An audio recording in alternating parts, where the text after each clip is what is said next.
Hello விஸ் ஐவரும் வணக்கம். தமிழர்களின் முழுமுதல் கடவுள் யாருன்னா தமிழ் கடவுள் முருகன். முதல்ல முருகன் கோயில்னாவே அரசர்கள் இல்லைன்னா மிகப்பெரிய செல்வந்தர்கள் தான் கட்டியிருப்பாங்க. ஆனா இதுல 5 ஆண்டிகள் சேர்ந்து கட்டின ஒரு மிகப்பெரிய ஒரு கோயில் தான் இந்த திருச்செந்தூர் கோயில். ஆனா இதுக்கு பின்னாடி உள்ள மிகப்பெரிய ஒரு மர்மலாம் இருக்குது. அதுதான் இந்த வெளியில போகிறோம். ஆண்டிகள் மடம் கட்டின கதை வந்து கேள்விப்பட்டிருப்போம். ஆனா உண்மையிலேயே ஆண்டிகளால உலகமே வியக்கும் வகையில கட்டப்பட்டதுதான் இந்த திருச்செந்தூர் கோயில். பொதுவா எந்த ஒரு கோயிலும் எந்த ஒரு கட்டடமும் கடற்கரை அருகில் இந்த கட்டுறதே கிடையாது. அதுக்கு முக்கிய காரணம்னா அந்த கடல் நீர் அரிப்பால மிகப்பெரிய அளவுக்கு இந்த கட்டடங்களுக்கு சேதம் ஏற்படும். இந்த ஒரே காரணத்துக்காக அங்க யாருமே கட்ட மாட்டாங்க.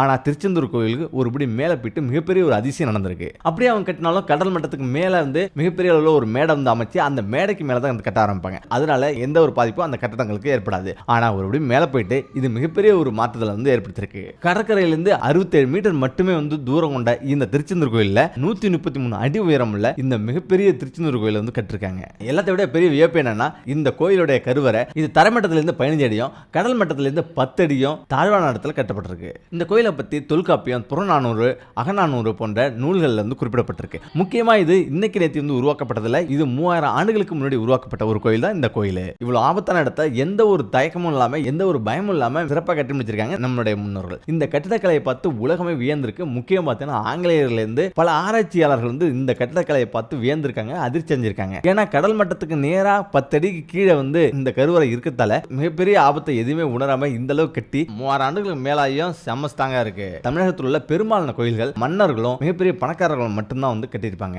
ஆனா இந்த கோயில் 5 ஆண்டுகளாலேயே கட்டப்பட்டிருக்கு. இந்த 5 பேரோட ஜீவசமாதியும் திருச்செந்தூர் கோயிலுக்கு பக்கத்திலே இருக்கு. மூவர்களான காசி சுவாமி, மௌன சுவாமி, ஆறுமுக சுவாமி இந்த 3 பேரோட சமாதி அதாவது திருச்செந்தூர் கோயிலுக்கு வாசலுக்கு எதிர்த்த மாதிரி நாழிக்கிணறு அமைஞ்சிருக்கு. இந்த நாழிக்கிணறுக்கு அருகில தான் இந்த மூவர் சமாதியும் அமைஞ்சிருக்கு. இந்த முருகன் கோயிலுக்கு இன்னொரு அதிசயமும் இருக்கு. அது என்னன்னு கேட்டீங்கன்னா 1903 நடந்த ஒரு அதிசயமான நிகழ்வு தான். ஆங்கிலேயர்களே வந்து அதிர்ந்து போன ஒரு விஷயம் தான் இது. 1803 வருஷம் திருநெல்வேலி கலெக்டரா இருந்தவர் தான் லூசிங்டன் பிரபு. இவர் ஒரு முறை திருச்செந்தூருக்கு வந்திருக்காரு. அந்த நேரத்தில் தான் அவரு பலவிதமான பூஜைகள் செய்யறதை பார்த்திருக்காரு. அது மட்டும் இல்லாம 16 வகையான உபசாரங்களை கண்டாரு. அதுல வெள்ளி விசிறியால இறைவனுக்கு வீசுதலும் ஒண்ணு. அதை பார்த்துட்டே இருந்த லூசிங்டன் இப்படி விசிறியை வச்சு வீசுறீங்களே உங்க கடலுக்கு வேர்க்குமா அப்படின்னு கேள்வி செஞ்சிருக்காரு. பெரிய அதிகாரி என்றதால அந்த அர்ச்சகர் ரொம்ப பயந்து போய் ஒரு நிமிஷம் நின்றுருக்காரு. பிறகு சுதாரிச்சுக்கிட்டு ஆமா எங்க சண்முகனுக்கு வேர்க்கும் அப்படின்னு சொல்லிட்டு முருகனுக்கு அணிஞ்சிருந்த மாலை துணிகள் எல்லாம் வந்து எடுத்துட்டு காமிச்சிருக்காரு. அந்த இடத்துல தான் அதனுடைய முகத்துல அதாவது முருகன் சில முகத்துல ஃபுல்லாவே வந்து வேர்த்து கொட்டி இருக்கு. இதை பார்த்து ஒரு நிமிஷம் வந்து அதிர்ந்து போனாராம். திட்ட வேர்வை அரும்பியதை பார்த்திருக்காரு. இது மட்டும் கிடையாது, வீடு திரும்பிய லூசிங்டனுக்கு பெரிய ஒரு அதிர்ச்சி ஒன்று காத்திருந்தது. அதுதான் அவருடைய மனைவிக்கு மிகப்பெரிய அளவு வயிற்று விழுந்து ஏற்பட்டிருக்கு.